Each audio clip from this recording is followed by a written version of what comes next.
La gauche, elle a l'habitude du Front républicain. Elle sait se rassembler, on l'a vu, face à la menace de l'extrême droite. Les macronistes, c'est peut-être un peu plus compliqué et convaincre les candidats de se désister peut-être encore plus face à la centaine de triangulaires. Je vais vous demander votre sentiment à tous les quatre ce soir. Cette émission s'achève. Qu'est-ce qu'il va se passer dans les prochains jours? Désistement en masse, triangulaire en masse. On va faire un tour de table. Pierre Latry, c'est à vous. C'est une question un petit peu compliquée parce qu'effectivement, on peut pas. Il va sans doute y avoir beaucoup de rebondissements. On a vu les 3 semaines de campagne précédentes avaient apporté leur lot de surprises. Je pense quand même que les consignes ont été assez claires et que donc beaucoup de candidats vont choisir de se retirer. On pourrait en perdre quoi, 100, 200 triangulaires? C'est difficile à calculer. Je pense qu'un certain nombre vont quand même choisir de rester. Néanmoins, la vraie inconnue, c'est est-ce que les électorats vont suivre cette logique-là? Et là, pour le coup, on n'a pas de certitude. Une partie, c'est certain. Mais est-ce qu'on aura la majorité des électorats, de l'électorat ensemble qui ira voter pour des candidats du NFP? Là, on a vraiment... Pour l'instant, pas vraiment de certitude sur ce sujet. Agathe Cagé, même question. Sans certitude, on devrait à peu près perdre la moitié des triangulaires. Les deux inconnus qui restent, c'est quels seront les comportements des Républicains et de la majorité présidentielle. Est-ce qu'ils vont faire évoluer ou pas leur discours? Est-ce qu'ils vont se centrer sur le risque, c'est le risque du Rassemblement national? Ou est-ce qu'ils vont considérer que dans des calculs politiques, il y a d'autres enjeux qui prévalent pour eux? Il y a une seule chose qui paraît extrêmement clair et sûr et que tous les leaders de gauche ont exprimé et qui vient d'être appelé par Raphaël Glucksmann, c'est qu'à gauche, il n'y aura pas de tergiversation. Et même si ça coûte un certain nombre et même un nombre important de députés à l'Assemblée nationale le 7 juillet prochain, il n'y a qu'un seul combat qui a mené pour les leaders de gauche aujourd'hui, pour les militants de gauche et pour la grande partie de la société civile, notamment associative et les syndicats qui les soutiennent, c'est le combat mené, le combat contre le Rassemblement national. Moi, je suis assez dubitatif sur la force et la puissance des mots d'ordre venant de Paris. Je pense que ça va se régler au cas par cas, que l'autorité du président de la République est complètement remise en question pour ce qui est du bloc central, que chez LR, personne ne sait exactement qui est-ce qui dirige la boutique, si vous me permettez l'expression.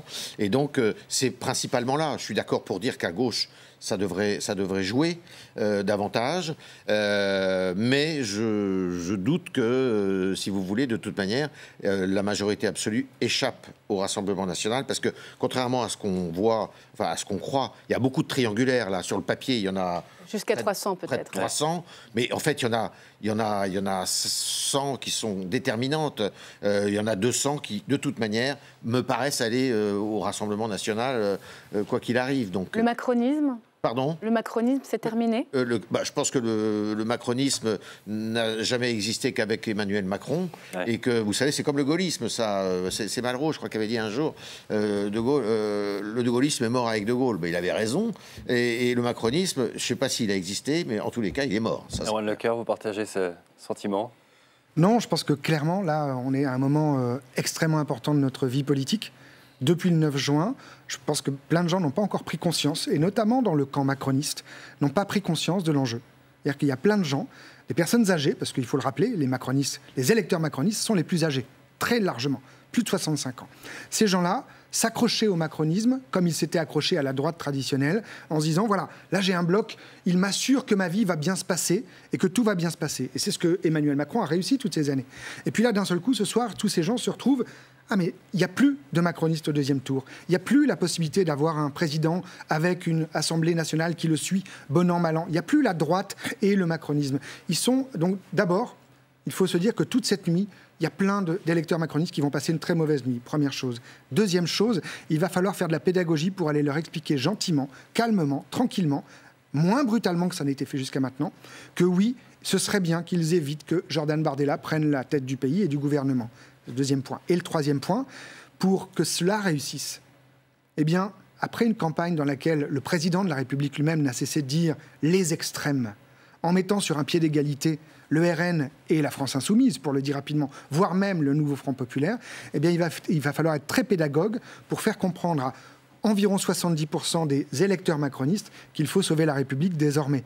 Et donc, je suis confiant, mais quand même très dubitatif sur la capacité qu'on va avoir dans les 24 à 48 heures qui viennent à calmer le jeu et à revenir à des sentiments un petit peu moins passionnels et revenir à la raison, ce qui ferait du bien à ce pays parce qu'il est observé du monde entier, en effet, et d'Europe. Et pour le moment, on n'est pas pris pour les plus intelligents de la bande.